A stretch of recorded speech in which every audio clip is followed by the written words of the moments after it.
माँ गजलक्ष्मी पूजा को नहीं उत्सव मुखर खोर्धा सहर में महाआडंबर पालित होउछि गजलक्ष्मी पूजा। चलित वर्ष 32 पूजा मंडप में माँ दर्शन देउछन्ति। खोर्धा बासली साही पूजा मंडप में माँ गजलक्ष्मी पूजार परिवेश किभଳି रही से संपर्क में अधिक सूचना देउछन्ति आम प्रतिनिधि लोहित महापात्र। गजलक्ष्मी पूजा को नहीं खोर्धा सहर उत्सव मुखर आम अच्छु बासली साही पूजा मंडप में कैमेरा पर्सन को देखापी माँ मूर्ति को ये शोभा पाँच पूजा कराऊँगी रीतिनीति विधि विधान अनुसार पूजा कराऊँगी।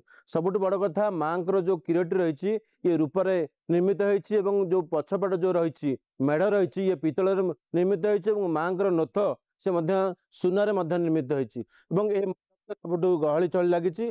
गत 6 तारिख वर्तमान सुधा पूजा अनुष्ठित होती पूजार भसाणी उत्सव जाक जकम अनुष्ठित हम खोर्धा सहर जी श्रद्धालु केमती देख पूजार माहौल को।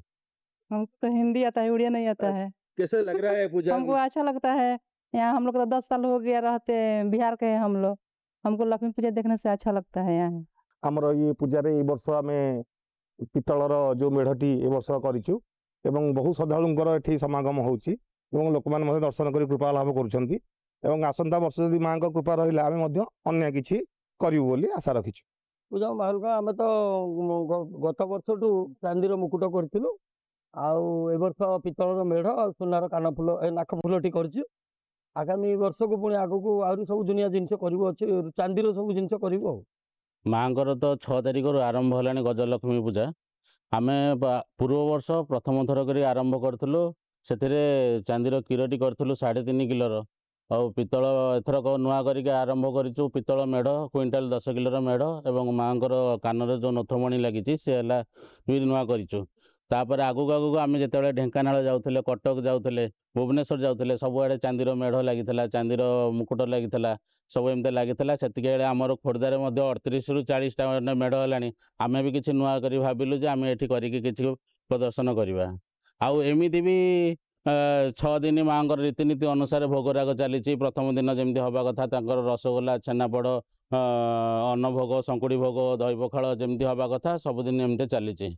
रूपा मुकुट लक्ष्मी माँ प्रतिमा बस बहुत खुशी लगुच आनंद उत्सव पालन कर बहुत भल लगे। खुशी तो लगुच द्वितीय थर यहाँ रूपा मुकुटा पितल तोरण हो बहुत खुशी लगुच भल लगुच। सेकेंड टाइम द्वितीय थर आम बासेट साइड द्वितीय थर माँ सागर दिलणी माँ आ पितल जो चांदीर मुकुट पूर्व थरक भी होता रूपार मुकुट एथरक भी एत थरक नुआ पितल मेढ़टा सुंदर किना बहुत सुंदर लगुच। निश्चित भाव में समस्ते श्रद्धालु मैंने आसुँच जो धनयात्री पूजा सामिल होती माँ को आशीष भिक्षा कर पूजार भरपूर मजा नहीं। Khordha camp person Shiv Singh Lohit Mohapatra news 7।